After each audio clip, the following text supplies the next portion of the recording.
and welcome to another video. This video is all about Ronnie rigs. Now the Ronnie rig is a very popular rig and has been for a few years now for obvious reasons. It's really easy to tie and it catches fish, plain and simple.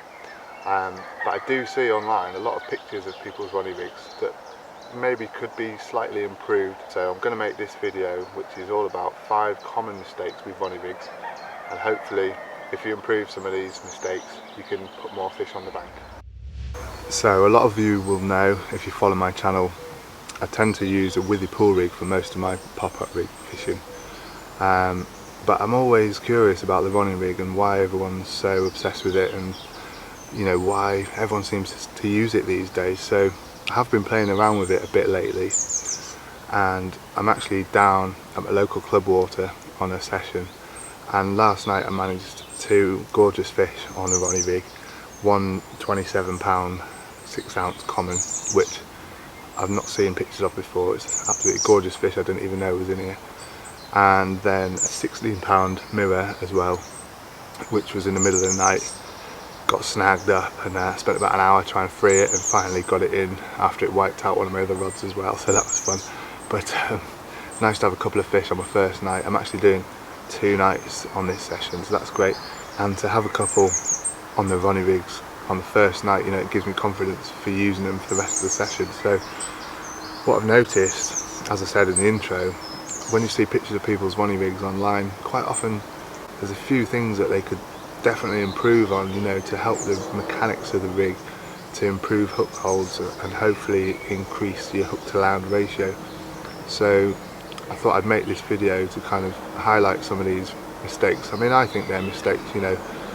I'm sure the rigs work for people, but they can always be improved, and I'm always looking to improve rigs. So stay tuned guys, we're going to be going through my 5 common mistakes with Ronnie rigs, and also I'm going to quickly show you how to tie one up in case you haven't sort of seen that before. If you're new to fishing, I'll quickly skim over how you tie up a Ronnie rig, and also I'm going to highlight 5 common mistakes people make with Ronnie rigs.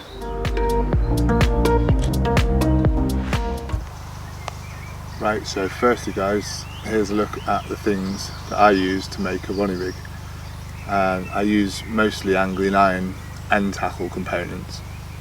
They're not paying me to say that, but I just really like their bits, and you know, I tend to get most of my end tackle bits from them, and then, you know, hook link materials and things from elsewhere, as you can see.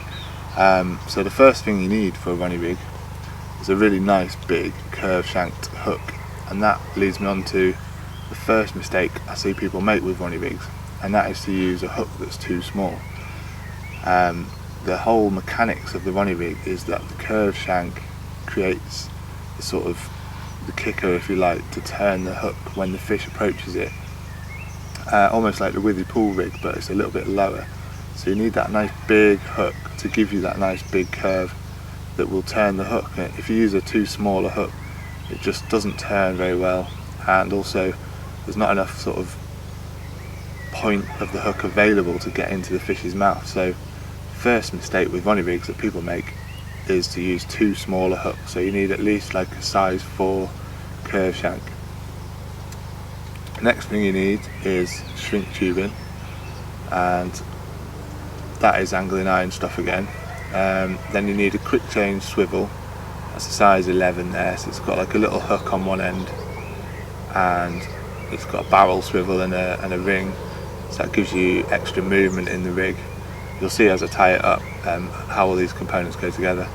Then we've got a hook ring swivel which mounts on the shank, and that's actually what your bait attaches to.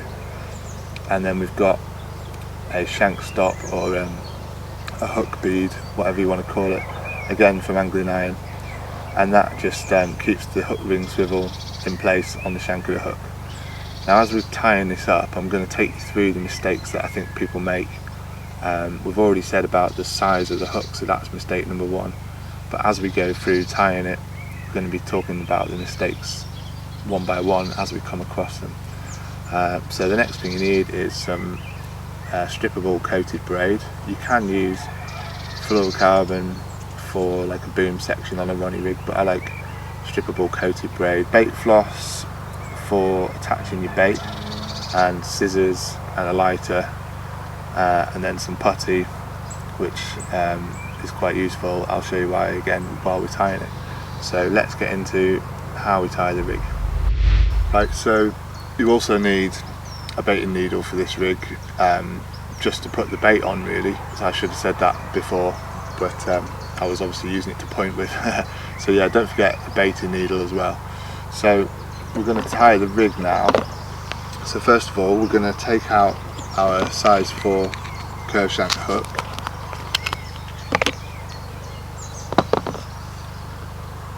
Nice big hook, nice and sharp.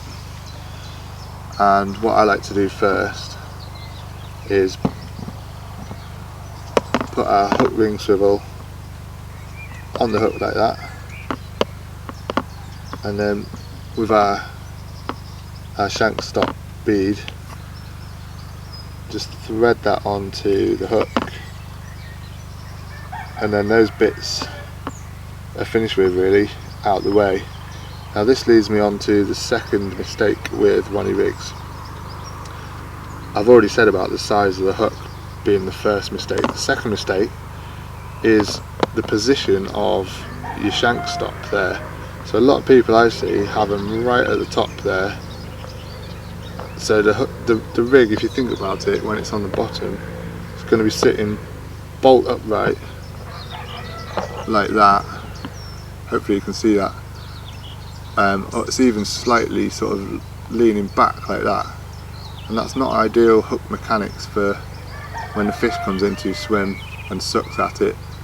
What you want is the shank stop bead to be further round, somewhere between the barb, opposite the barb and opposite the point there. And what that means is when the rig's sat in the water, can you see the hook is in that prone position there, and when the fish sucks it, whichever way it comes, it's going to suck it in with the bend of the hook first and the point hanging down, so it's in the sort of prone position to hook the fish when the fish blows it back out again. So mistake number 2 with Ronnie rigs is to position your shank bead in the wrong place. So I think somewhere between opposite the barb and opposite the point, about halfway, and that allows your hook to hang down like that. Right, moving on. The next job that we want to do is to gauge the size of shrink tube that we want, and this brings me on to mistake number 3 with the Ronnie rig, and that is to have too much shrink tube on the shank of the hook. So what I mean is, I won't put the swivel on at the moment just while I demonstrate this, but people will have the shrink tube coming all the way up to here on the shank of the hook, and then that means that your hook ring swivel there can't move. What you want is the shrink tube to be just over the eye of the hook, so when the fish blows the bait out, it can slide all the way down out of the fish's mouth and out the way, and so there's all that hook available there with no bait in the way, so it hooks into the fish a lot better, and the fish can't use the weight of the bait to blow the hook out of its mouth. So mistake number 3 with Ronnie rigs is having the shrink tube too far up the shank. So I'll show you what I do here to get the right length of shrink tube. So what I'm going to do is quite simply lay the shrink tube next to the swivel, and you want to make sure that it doesn't go beyond the barrel of the swivel there, so it just comes level with there, so it can still spin, but then also it wants to come just beyond, hopefully you can see, just beyond the curve of the quick change swivel there. So we trim that off.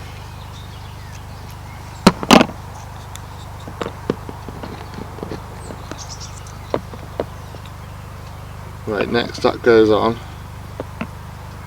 and we'll slide this all out the way so we can get that on. Right, before we do this, I'm going to talk about the next mistake people make with Ronnie rigs, and that is to put the hook of the quick change swivel through the hook the wrong way. Now if you look at the quick change swivel, the hook kind of sticks out on the end of it, and you want that sort of, the pointy bit that sticks out, to be on the back of the hook, so it's out of the way of the inside, where you want the widest gape possible to make sure it hooks the fish properly. So what you want to do is hook that through that way.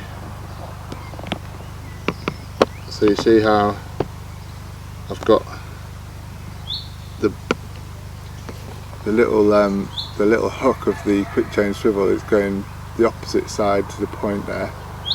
Quite often when I see pictures online, people have got this on the inside, and it closes up that gape there and makes a little lump, and it can just make the hook not penetrate into the carp's mouth properly. So you want that in there like that, and then we're going to pull this shrink tube back down over the swivel.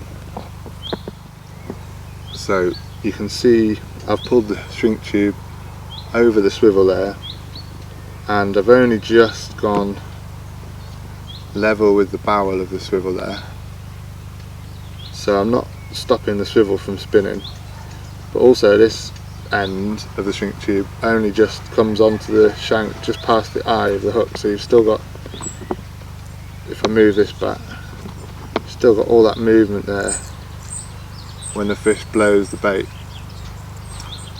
So the next job is to steam this, so that will bring me on to my next mistake with this rig, so stay tuned. I'm going to show you how we steam this in a second. So we're going to steam the rig now, and this is mistake number 4. People, they just go like this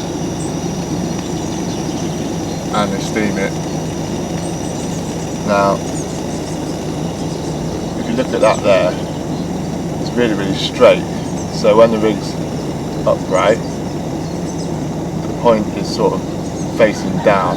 What you want to do, I think, to get this rig to work at its best, is to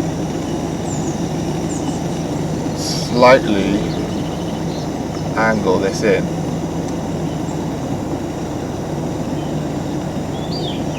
So if you look at that there now, when that's upright on the lake bed, the point is going to be facing towards the carp. When they suck it in, they're going to be sort of sucking it, and it's going to go in that way. As soon as they try and blow it out, that point's going to be going down into their bottom lip like that. So mistake number 4, I think, is when you steam your shrink tube, don't do it straight, do it with a curve like that, and it gives it that aggressive turning ability, and leaves the point in the prone position to catch them in the bottom lip. So next I'm going to tie on my strippable coated braid, and then I'm going to talk you through the last mistake that people make with Ronnie rigs.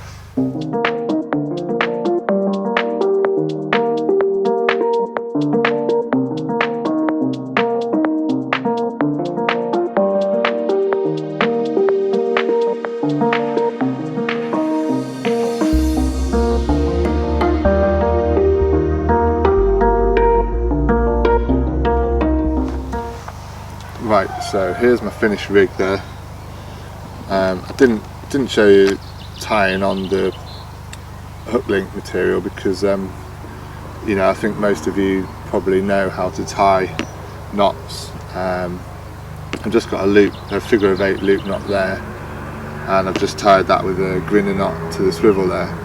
Now I am going to be doing a video in the coming weeks which is all the knots you're ever going to need in carp fishing. So if you watch that video, it'll be 3 knots that will do you for carp fishing for the rest of your life basically. So make sure you subscribe to the channel to see that video all about knots, and also I'm going to be doing a video about stopping tangles when you're casting, so you're not going to want to miss those guys. So hit subscribe, it doesn't cost you anything, just click the red button below the video and it just means you get notified next time I upload a video. So here's the finished rig. The only thing I haven't done is balanced it. So when you've got to this stage, you drop it in the margins, and sometimes, depending on what pop-ups you use, sometimes the weight of the swivel is enough to sink the pop-up so it just sits like that off the bottom. Sometimes you might need a little bit of putty just around that knot there. It just helps it sink down and it will sit at a nice aggressive angle like that. Now the last mistake with Ronnie rigs, and something that I see most of the time when people put pictures online, is they don't put a blob of putty in the middle there. And this goes back to my last video, which was all about the Sharp system. I'll link it down below. And you need a blob of putty in the middle, because when the rig falls through the water, the blob of putty helps push it away from the lead and helps to flatten the middle of the hook link so the bait is as far away from the lead as it can be, so that when the fish picks it up, it's going to feel the weight of the lead straight away and hook itself against the lead. If you don't have that putty in the middle, the rig can fall down on top of the lead, and then the fish has got sort of 8 inches to play with before it reaches the weight of the lead, so it's not going to hook itself. It'll probably suck it in, feel there's something wrong with it, and blow it out again. So you want that putty there, which pushes down the hook link as it falls through the water. It pushes down the middle, which pushes this away from the lead and helps it to hook the fish a lot quicker when they pick it up. So there's your finished rig, and that's my 5 mistakes with Ronnie rigs.